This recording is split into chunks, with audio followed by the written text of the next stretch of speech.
This generation is so corrupt with the love of money. Like the way youth, the way teenagers are looking for money right now, they can kill anybody like foul. Like I just saw these posts while scrolling through the social media platform, and I saw that in the story they said this young boy was friends with them from primary school. So you know all these friendship thing, but everybody went apart, and when they got in contact with each other again, they are not trying to invite him to their house. He refused to go at first. They tried to lure him to come. They promised him, okay, that they want to give him a laptop, this and that.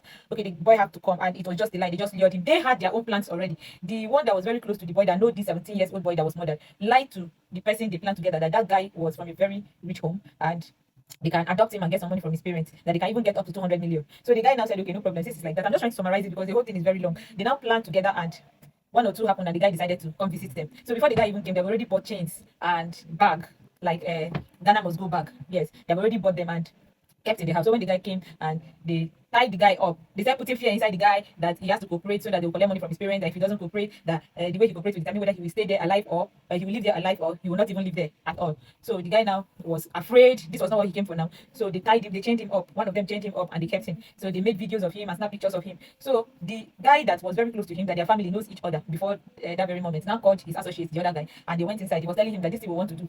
Since we have already snapped this guy, before we send these videos, let's kill the guy because his family knows my family, and if anything, if after collecting money and we release this boy, the boy will go and tell on me and they will come and arrest me, and you know me, I know where you or your family is, they can get you. So with that discussion, they now decided that okay, they will kill this guy. Like they now said, okay, since they've already tied these guys, since they've already tied this guy up, they now went at the back of this guy and held the guy's neck. He was trying to strangle the guy, and he was tired, but the guy was still breathing. So the other guy now completed the mission, and they ended up killing this guy.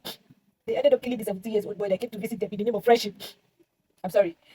So when they killed him, they now tied him up, like folded him and tied him, put him inside Ghana Moscow. They, according to them, they said they run all this DJ work. So they now said, okay, see, they will pretend like they want to go and do work. They pack a DJ instrument called bike, and bike carried them, and they went to where they're going to stop on the road. The bike left. They looked around, nobody was there. They now dragged the bag inside the bush and disposed the guy inside the bush.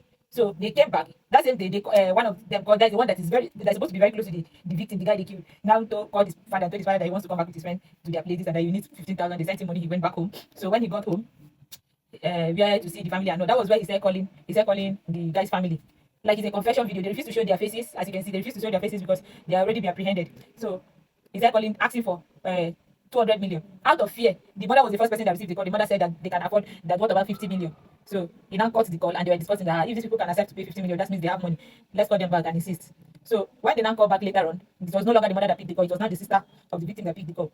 So the sister that said, we don't have such amount of money. Even my mom that told you 50 million, we don't have it right now. She's even in the hospital because she collapsed. So they were like, okay, how much can you people give? The sister said that she would look for 5 million, that they don't have 5 million. Immediately, the boys, they went, according to them, that they generated an account. I don't know how what it meant, but they generated an account that used to last for just 15 minutes. So, and that account, if you don't send money to the account, in 15 minutes, that it will be disabled. You cannot send money again. Generated the account and sent to the girl. So the girl will send even the 5 million.